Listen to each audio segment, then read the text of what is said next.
Welcome to Connected. This is Mike with your hearing conservation training. Right up front, I want to tell you that your training will not be complete until you have a discussion with your supervisor. You're going to be talking about the things that are important for you to remember. You'll need to explain when it's too loud. You'll have to list the areas that require hearing protection. You'll demonstrate how to properly insert an earplug, describe symptoms of hearing loss, and explain the difference between temporary and permanent hearing loss, and a list of some home activities. So let's talk about noise. Noise can do a lot of damage. What kind of damage? When is it too much noise? Well, first of all, you need to understand a couple of things. Damage is caused by loud noise, the volume, how loud is it? But it's also caused by how long you're exposed, the duration, and then the frequency or the pitch. Now, are you exposed to noises on the job? Off the job? Really, every day we're exposed to noises. Take a listen.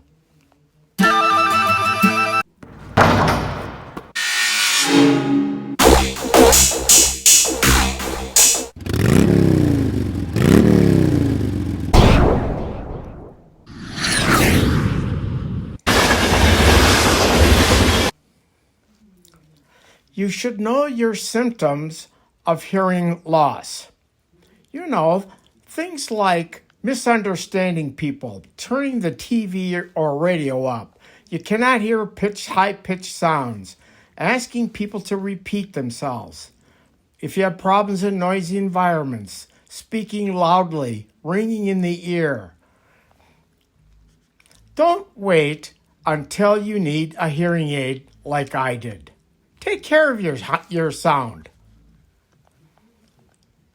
This can be caused by a lot of different things. Loud noise is the one we want to talk about today. Waves of energy enter the ear and it converts to sound. Well, it's a little more complicated than that. The sound waves combined with extreme frequencies cause damage. But that time spent that I mentioned before is illustrated on the chart above. How long are you going to be in there? If you're in for a short time, you can stand some higher noises. Really, what we're saying here, the louder, the more pressure it puts on your ears. So how loud is too loud? Well, there's a lot of people saying a lot of different things, but basically, if we talk about 85 decibels and greater, that's when the damage begins. And you can see from this chart, there's a lot of different examples up here. Let's take another look at a couple of charts here. Home scale on the left, and a lot of work activities on the right. And as you can see, as we go up in the scale here into the red areas, you'll really get into some extreme loud, damaging.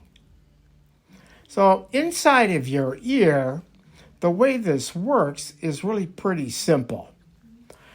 There's this complicated mechanism in the ear, but we're focused on the cochlea. The cochlea is where all those little hairs are. The energy goes in and moves these hairs around, and that's what we know as sound. Let me explain it this way. It's like a grain field. On a nice sunny day, the grain moves back and forth very gently.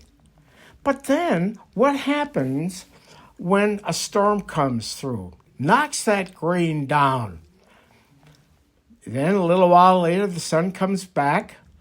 Did all the grain come back up? No, it doesn't. It's like the hairs in your ears. They don't come all the way back up either. That's what causes the damage. So you got to get to know the difference between temporary hearing loss and permanent hearing loss. Temporary leads to permanent.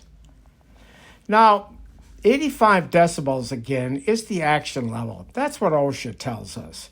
So when you're in these areas, your employer will tell you that these are high noise areas, and you've got to take precautions. It's the law. So wearing hearing protection is very important, but it's a last resort, actually, because we need to follow the hierarchy of controls, which says basically get rid of the sound and only use hearing protection as a last resort. You'll get an audiometric test when you're hired. Then there will be, from that initial employment audiometric test, you'll have your baseline. Each year your baseline will be compared to the actual test on the current year. If there's a difference, you'll be referred to a specialist.